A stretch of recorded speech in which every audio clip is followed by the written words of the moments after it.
Okay, pilots. I've been sitting here installing landing lights in my new Banana Hobbies Jolly Rogers 1100mm T-28 Trojan. And I come across something new. I don't know. I don't remember hitting a spar going across here, but they put. I've got that one there installed there. Without the cover of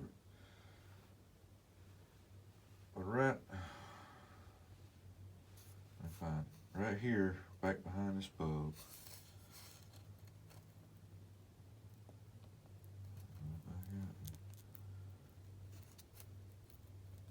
On my screen. Okay.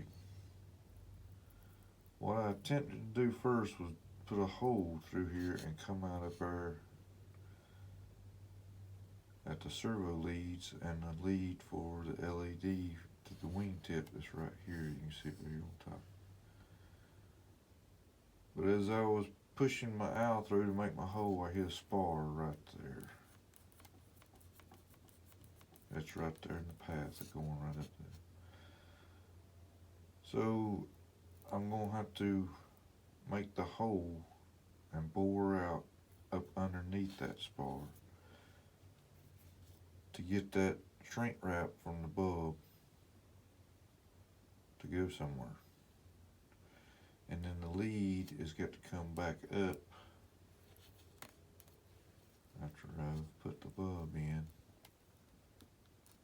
The lead's got to come back up here and you can go down that cut right there. And then I'll tee it in right here with that lead. So if you plan on putting landing lights in your new Trojan 1100mm Jolly Rogers from Banana Hobbies, plan on running into that spar